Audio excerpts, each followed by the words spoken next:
രാജ്യത്തിന്റെ മണ്ണിൽ സുപ്രീം കോടതിയുടെ ഇടപെടലിൽ ജനാധിപത്യം ജയിച്ചിരിക്കുന്നു.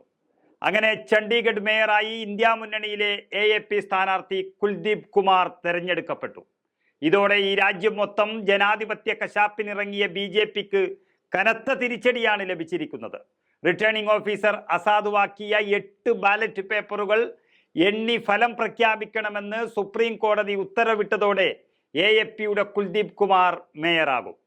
ഈ 8 വോട്ടുകളും സാധുവാണെന്നും ഇവയെല്ലാം ലഭിച്ചത് ഇന്ത്യ മുന്നണിയുടെ സ്ഥാനാർത്ഥി കുൽദീപ് കുമാറിനാണെന്നും ചീഫ് ജസ്റ്റിസ് DY ചന്ദ്രചൂഡ് അധ്യക്ഷനായ 3-അംഗ ബെഞ്ച് തീരുമാനിച്ചിരിക്കുന്നു. അതും ബാലറ്റ് പരിശോധനയ്ക്ക് ശേഷം തീർപ്പ് കൽപ്പിച്ചു കഴിഞ്ഞു.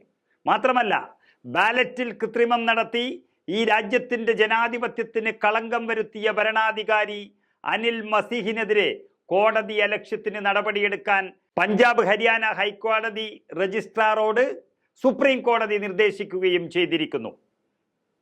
ഇത് നന്നായി അറിയാവുന്നത് കൊണ്ട് തന്നെ അട്ടിമറിയിലൂടെ ചണ്ഡീഗഡ് മേയറായി തിരഞ്ഞെടുക്കപ്പെട്ട BJP അംഗം മനോജ് സോങ്കർ കഴിഞ്ഞ ദിവസം സുപ്രീം കോടതി ഇടപെടലിനെ തുടർന്ന് രാജിവെച്ചത് നമ്മൾ കണ്ടതാണ്. മേയർ തെരഞ്ഞെടുപ്പിനെതിരായ ഹർജി സുപ്രീം കോടതി വീണ്ടും പരിഗണിക്കാനിരിക്കെയായിരുന്നു രാജി സമർപ്പിച്ചത്.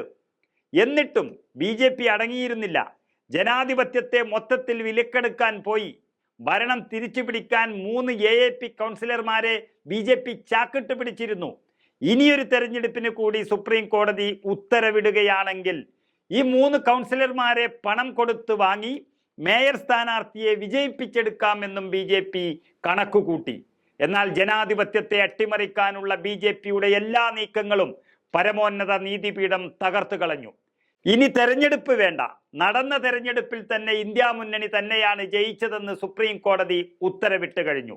മേയർ തെരഞ്ഞെടുപ്പിൽ വ്യാപക ക്രമക്കേട് നടന്നതായി സുപ്രീം കോടതി കഴിഞ്ഞ ദിവസം തന്നെ നിരീക്ഷിച്ചിരുന്നു.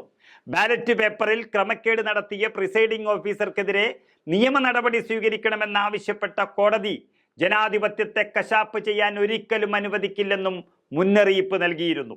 തെരഞ്ഞെടുപ്പിന്റെ വിശുദ്ധിയെ കളങ്കപ്പെടുത്തരുത് എന്ന് പറഞ്ഞ സുപ്രീം കോടതി തെരഞ്ഞെടുപ്പിന്റെ എല്ലാ രേഖകളും കൈമാറണമെന്നും നിർദ്ദേശിച്ചിരുന്നു. ചീഫ് ജസ്റ്റിസ് DY ചന്ദ്രചൂഡ് അധ്യക്ഷനായ ബെഞ്ചാണ് കേസ് പരിഗണിച്ചത്. ചണ്ഡീഗഡിൽ വീണ്ടും മേയർ തെരഞ്ഞെടുപ്പ് നടത്തണമെന്ന ആവശ്യവുമായി ആം ആദ്മി കൗൺസിലർ കുൽദീപ് കുമാർ പഞ്ചാബ് ഹരിയാന ഹൈക്കോടതിയെ സമീപിച്ചിരുന്നു ആദ്യം. എന്നാൽ ഇടക്കാല ഉത്തരവിന് വിസമ്മതിച്ച ഹൈക്കോടതി വിധിക്കെതിരെ സുപ്രീം കോടതിയിൽ ഹർജി നൽകുകയായിരുന്നു. അതിന്റെ ഉത്തരവാണ് ഇപ്പോൾ വന്നത്. അതേതായാലും നന്നായി എന്നാണ് മനസ്സിലാകുന്നത്. കാരണം വീണ്ടും തെരഞ്ഞെടുപ്പ് നടത്താൻ ഹൈക്കോടതി പറഞ്ഞിരുന്നുവെങ്കിൽ BJP കച്ചവടം നടത്തിയേനെ. ഇത് വളരെ വ്യക്തമായി തന്നെ ജനാധിപത്യത്തെ ജയിപ്പിച്ചിരിക്കുകയാണ് സുപ്രീം കോടതി. കോൺഗ്രസ് AAP സഖ്യത്തിന് വ്യക്തമായ ഭൂരിപക്ഷം ഉണ്ടായിട്ടും പ്രിസൈഡിംഗ് ഓഫീസർ ബാലറ്റ് പേപ്പറിൽ കൃത്രിമം കാണിച്ചു എന്ന് ഹർജിയിൽ ചൂണ്ടിക്കാട്ടിയിരുന്നു. ചണ്ഡീഗഡ് മേയർ തെരഞ്ഞെടുപ്പിൽ ഏവരെയും അമ്പരപ്പിച്ചുകൊണ്ടാണ് BJP വിജയം നേടിയത്. അപ്പോൾ അംഗബലം നോക്കുമ്പോൾ ഇന്ത്യ സഖ്യം അനായാസം ജയിക്കേണ്ടതായിരുന്നു. ഇന്ത്യ സഖ്യത്തിന്റെ 8 വോട്ട് പ്രിസൈഡിംഗ് ഓഫീസർ അനിൽ മസീഹ് അസാധുവായി പ്രഖ്യാപിച്ചതാണെന്ന് നിർണായകമായത്. 35-അംഗ കോർപ്പറേഷനിൽ BJPക്ക് 14, AAPക്ക് 13, കോൺഗ്രസിന് 7, ശിരോമണി അകാലിദളിന് 1 കൗൺസിലർമാരാണ് ഉണ്ടായിരുന്നത്. കോൺഗ്രസുമായി സഖ്യമായാണ് AAP അഥവാ ഇന്ത്യ മുന്നണി മത്സരിച്ചത്. എന്നാൽ AAPയുടെ കുൽദീപ് കുമാറിനെ തോൽപ്പിച്ച് BJPയുടെ മനോജ് സോങ്കർ മേയറായി തെരഞ്ഞെടുക്കപ്പെടുകയായിരുന്നു.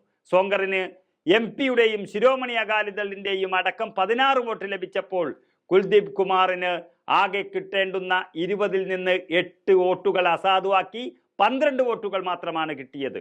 വോട്ടെണ്ണുമ്പോൾ പ്രിസൈഡിംഗ് ഓഫീസർ ചില അടയാളങ്ങളിട്ട് കൃത്രിമം നടത്തിയെന്നാണ് വീഡിയോ പങ്കുവെച്ചുകൊണ്ട് ഇന്ത്യ സഖ്യം കോടതിയിൽ വാദിച്ച് ജയിച്ചത്. ഏതായാലും രാജ്യത്ത് ജനാധിപത്യം ജയിച്ചു കണ്ടു. ബാലറ്റ് പേപ്പറിനെ കൈയോടെ പൊക്കി. ഇനി EVM-ലേക്കും കാര്യങ്ങൾ പോയാൽ ജനാധിപത്യത്തിന് പൂർണ്ണ വിജയമാണ് ലഭിക്കുന്നത്.